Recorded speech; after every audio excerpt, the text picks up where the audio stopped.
First contact.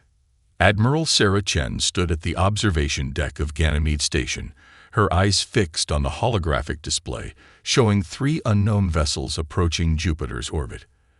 After 20 years of leading Earth's deep space defense initiative, she had always known this day would come. The aliens had finally found them. Quantum analysis confirms, Admiral. Lieutenant James Rodriguez reported, his voice steady despite the gravity of the moment. These ships use technology we've never encountered before. Their energy signatures suggest weapons capable of destroying small moons. Chen allowed herself a slight smile. The Arcturus Empire had no idea they'd been watching them for decades, studying their technology through quantum entanglement telescopes that Earth had secretly developed. While humanity appeared to struggle with basic spaceflight, their true technological advancement remained hidden in underground bases across the solar system. Begin Operation Phantom, Chen ordered. Across the solar system, thousands of quantum computers activated, projecting a false image of Earth's civilization. To the alien ship's sensors, they would appear as a primitive species barely capable of reaching their own moon, still relying on chemical rockets and radio communications. Deep beneath the Mariana Trench, Dr. Maya Patil activated the Quantum Forge, humanity's greatest technological achievement. The massive facility had been producing microscopic machines for years, nanobots capable of disassembling matter at the atomic level. Trillions of these invisible warriors now orbited every planet in the solar system, waiting for the signal to strike. The scout ships are scanning Earth, Rodriguez announced. They're focusing on our visible infrastructure, satellites, space stations, and ground facilities. Let them see what we want them to see, Chen replied. Status of the Phantom Grid. Operating at full capacity. Our quantum shroud is masking all advanced technology. To their sensors, Earth appears to be at least 2 centuries behind their technological level. The alien vessels maintained their position near Jupiter for 3 days, methodically scanning the entire solar system. Chen watched as they recorded every detail of humanity's carefully crafted deception.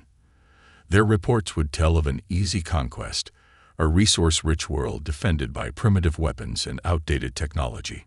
But Earth had learned long ago that appearing weak could be the greatest strength. Their true fleet lay hidden in quantum pocket dimensions, ships equipped with weapons that defied the laws of physics as the aliens understood them. The nanobots could reduce entire armadas to their component atoms, while quantum gravitational weapons could tear space itself apart. When the scout ships finally departed, Chen sent a message to all of Earth's hidden military installations. The game begins. They took the bait. Prepare for Phase 2. The Arcturus Empire had just made the greatest mistake in their 1,000-year history.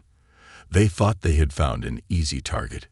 Instead, they had awakened a sleeping giant, a civilization that had spent generations preparing for this very moment. Humanity was ready for war, and the Empire would never know what hit them. The silent defense. 2 months after the scout ship's departure, the Arcturus Empire's invasion fleet emerged from hyperspace at the edge of the solar system. 500 warships, each larger than Earth's largest city, formed a perfect geometric pattern as they approached Neptune. General Marcus Wong watched from Triton Base as the quantum sensors mapped the alien fleet's formation. "They're exactly as arrogant as we predicted," he said to his executive officer. "Look at that deployment. They're not even trying to hide their numbers. They want us to see them coming." The quantum forge beneath the Mariana Trench had doubled its production rate. Dr. Maya Patel hadn't slept in days, supervising the creation of specialized nanobots designed to target the alien shield frequencies. "The latest batch is ready," she reported via Quantum Link. "These ones can penetrate their hull material 15% faster than the previous generation." Earth maintained its facade of primitive technology. Civilian broadcasts continued normally, with news reports discussing the strange lights in the sky with carefully crafted confusion and fear. Military channels transmitted panicked messages about mobilizing nuclear weapons and chemical rockets, weapons that would be useless against the invasion fleet. Admiral Chen coordinated the true defense from Ganymede Station. Earth's quantum-shrouded fleet lay in wait, hidden in strategic positions throughout the solar system. Their ships carried weapons that could manipulate gravity itself, turning the fundamental forces of the universe against their enemies. They're passing Saturn, Lieutenant Rodriguez reported. Their formation suggests they plan to split into 3 attack groups. Standard conquest protocol, according to our intelligence. Chen nodded. Activate the gravity wells. Across the asteroid belt, hidden quantum devices powered up. They began subtly altering local spacetime, creating invisible paths that would funnel the alien ships exactly where Earth wanted them. The Arcturus fleet detected nothing as they passed through these quantum-engineered corridors. Their sensors, designed to detect energy weapons and conventional defenses, were blind to the manipulation of gravity itself. As they approached Mars orbit, the invasion fleet's commander broadcast their demands. Primitive species of Earth, we are the Arcturus Empire. Your world now belongs to us. Surrender and accept integration into our civilization, or face extinction. Chen waited precisely 30 seconds before responding with a message in broken alien language, designed to sound like it had been hastily translated. Please, we mean no harm. We will comply with your demands. Sending coordinates for our leader's surrender. The coordinates led to a seemingly empty sector of space between Earth and Mars. The alien fleet moved into position, expecting to oversee humanity's capitulation. Instead, they had just entered the kill zone. All units, execute Operation Thunderstrike. Chen commanded. The trap was about to snap shut, and the Arcturus Empire was about to learn why you should never judge a civilization by its apparent technology level. Tide of war. The trap sprung with devastating precision. As the Arcturus fleet moved into the designated surrender coordinates, quantum beacons activated simultaneously across the solar system. The seemingly empty space transformed into a web of gravitational anomalies, each one precisely calibrated to the alien shield frequencies. Quantum grid stabilized.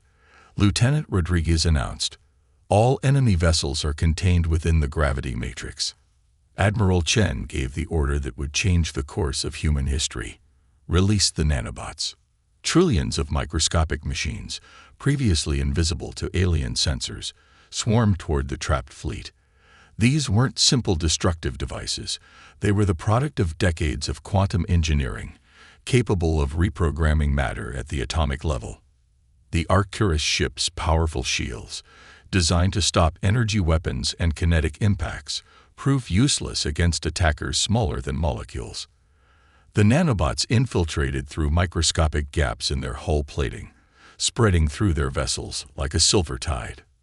By the eternal void, High Commander Vexthor bellowed as his flagship's systems began failing. What sorcery is this? The answer came in the form of quantum-shifted vessels appearing from nowhere, Earth's true fleet revealing itself at last. The Nighthawk, humanity's most advanced warship, decloaked directly in front of the alien flagship.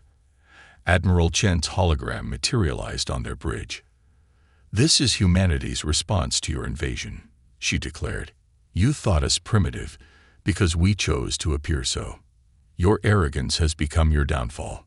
The nanobots had already begun their work, transforming the alien fleet's weapons into inert matter, converting their engines into simple metals. Some ships simply stopped functioning as their quantum cores were reduced to base elements. Others found their artificial gravity reversed, their crews suddenly falling upward into space. Vexthor watched in horror as his mighty armada was systematically dismantled by an enemy they had gravely underestimated. Impossible. No species could advance this quickly without our detection. "That was your first mistake," Chen replied. "Assuming that your way was the only way to advance. While you built bigger ships and stronger weapons, we explored the quantum realm.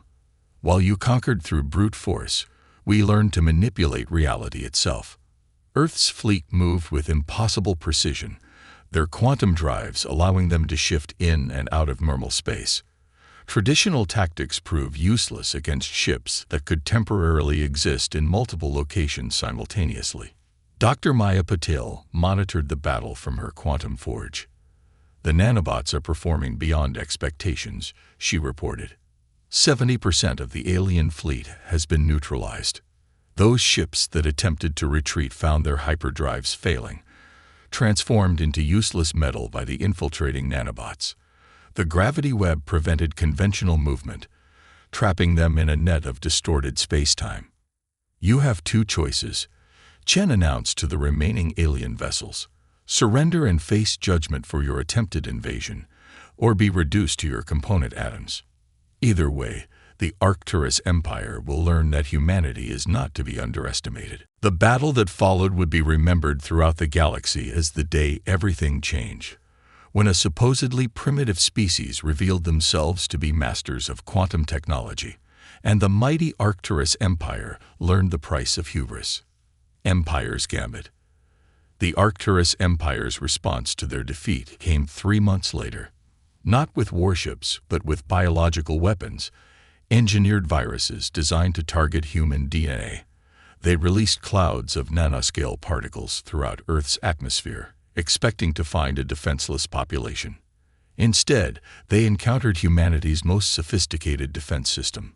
The quantum shield that protected Earth didn't just stop physical threats. It analyzed and cataloged every molecule that attempted to enter the atmosphere. Dr. Maya Patel's nanobots quickly identified and neutralized the biological agents, converting them into harmless proteins. Their desperation is showing. Admiral Chen observed from the new Quantum Command Center beneath Mount Everest. "They've abandoned their usual tactics for something more primitive." The Empire's entire strategy relied on technological superiority, General Wang replied. "Without that advantage, they're resorting to increasingly desperate measures." Earth's counterattack began immediately. Quantum-shifted vessels appeared in Arcturus space, deploying specialized nanobots that targeted the Empire's biological weapons facilities. Within hours, their viral research centers were reduced to inert matter. High Commander Vex Thor, now leading the Empire's emergency response, watched helplessly as humanity demonstrated their mastery of quantum technology. Their ships appeared and disappeared at will, immune to tracking or interception. Their weapons ignored shields and armor as if they didn't exist.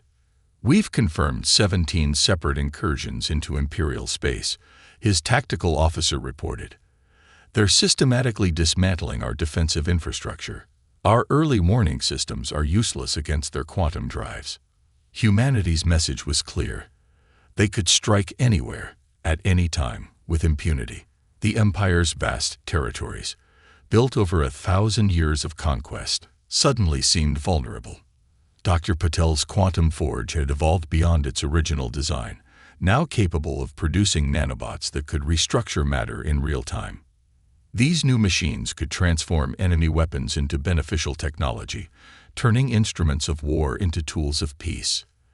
The Empire's ruling council has requested emergency negotiations, Lieutenant Rodriguez announced. "They're offering unprecedented concessions." Chen smiled grimly. "They're finally learning. Prepare the quantum conference chamber. It's time to reshape the balance of power in this galaxy." The Empire's gambit had failed spectacularly. Their biological weapons, designed to exploit what they perceived as human weakness, had instead revealed humanity's greatest strength: the ability to adapt and overcome any challenge. The galaxy was about to enter a new era, with humanity emerging as a force that could no longer be ignored or underestimated. Dawn of a new era. The peace negotiations took place in a quantum-generated neutral space between Earth and Arcturus Prime. Admiral Chen represented humanity, while High Commander Vex Thor spoke for the Empire. The quantum conference chamber allowed them to meet as if in the same room, despite being light years apart. "Your civilization has demonstrated power beyond our understanding," Vex Thor acknowledged. "The Empire must know. How did you advance so far without detection?" "We learned early in our history that appearing weak while being strong was often the wisest strategy," Chen replied. "While you focused on size and visible power, we explored the spaces between spaces, the quantum realm where reality itself can be reshaped. The terms of peace were unprecedented in galactic history. The Arcturus Empire would recognize Earth as an equal power, with humanity gaining immediate access to the galactic community. In return, Earth would share limited aspects of their quantum technology, particularly those that could benefit civilian life throughout the galaxy. Dr. Maya Patel's nanobots were already being adapted for peaceful purposes, repairing damaged ecosystems, cleaning polluted atmospheres, and revolutionizing medical treatment across species. The quantum forge beneath the Mariana Trench became a symbol of humanity's new role as innovators rather than warriors. The age of empire building must end, Chen declared to the Galactic Council. We propose a new era of cooperation and shared advancement. Earth's quantum technology can transform worlds, heal environments, and connect civilizations in ways previously thought impossible. The transition wasn't smooth. Some elements within the Empire resisted change, but they found their weapons mysteriously transformed into farming equipment, their warships converted into research vessels by invisible swarms of nanobots. General Wang oversaw the establishment of the first Quantum Academy, where species from across the galaxy could learn humanity's unique approach to technological advancement. Our greatest strength was never our weapons, he told the first class of alien students. It was our ability to imagine possibilities beyond the obvious. Lieutenant Rodriguez, now Ambassador Rodriguez, worked to integrate Earth's quantum communication network with existing galactic infrastructure. Faster-than-light travel became more efficient, safer, and accessible to all species through quantum tunneling technology. 5 years after the failed invasion, the galaxy had transformed. The Arcturus Empire evolved into a cooperative alliance of worlds, with Earth as a leading member. Quantum technology revolutionized everything from transportation to medicine, while the threat of war became increasingly distant as civilizations found new ways to prosper together. Admiral Chen stood once again at the observation deck, this time watching ships from 100 worlds moving peacefully through Earth's space. The quantum shield remained active. Humanity had learned never to lower their guard completely, but now it protected a thriving hub of galactic culture and commerce. We succeeded beyond our wildest dreams, Dr. Patel remarked, joining her at the window. Not just in defending Earth, but in changing the very nature of galactic civilization. Chen nodded, watching as a former Arcturus warship, now converted into a stellar research vessel, quantum shifted into view. The best victories, she said, are the ones that turn enemies into allies and transform the battlefield into a garden. The galaxy had learned a crucial lesson. True power lies not in the size of your ships or the strength of your weapons, but in the ability to imagine and shape a better future. Humanity, once dismissed as primitive, had become the architects of a new age, one where quantum science served life rather than destruction, and where the only empire that mattered was the empire of knowledge itself.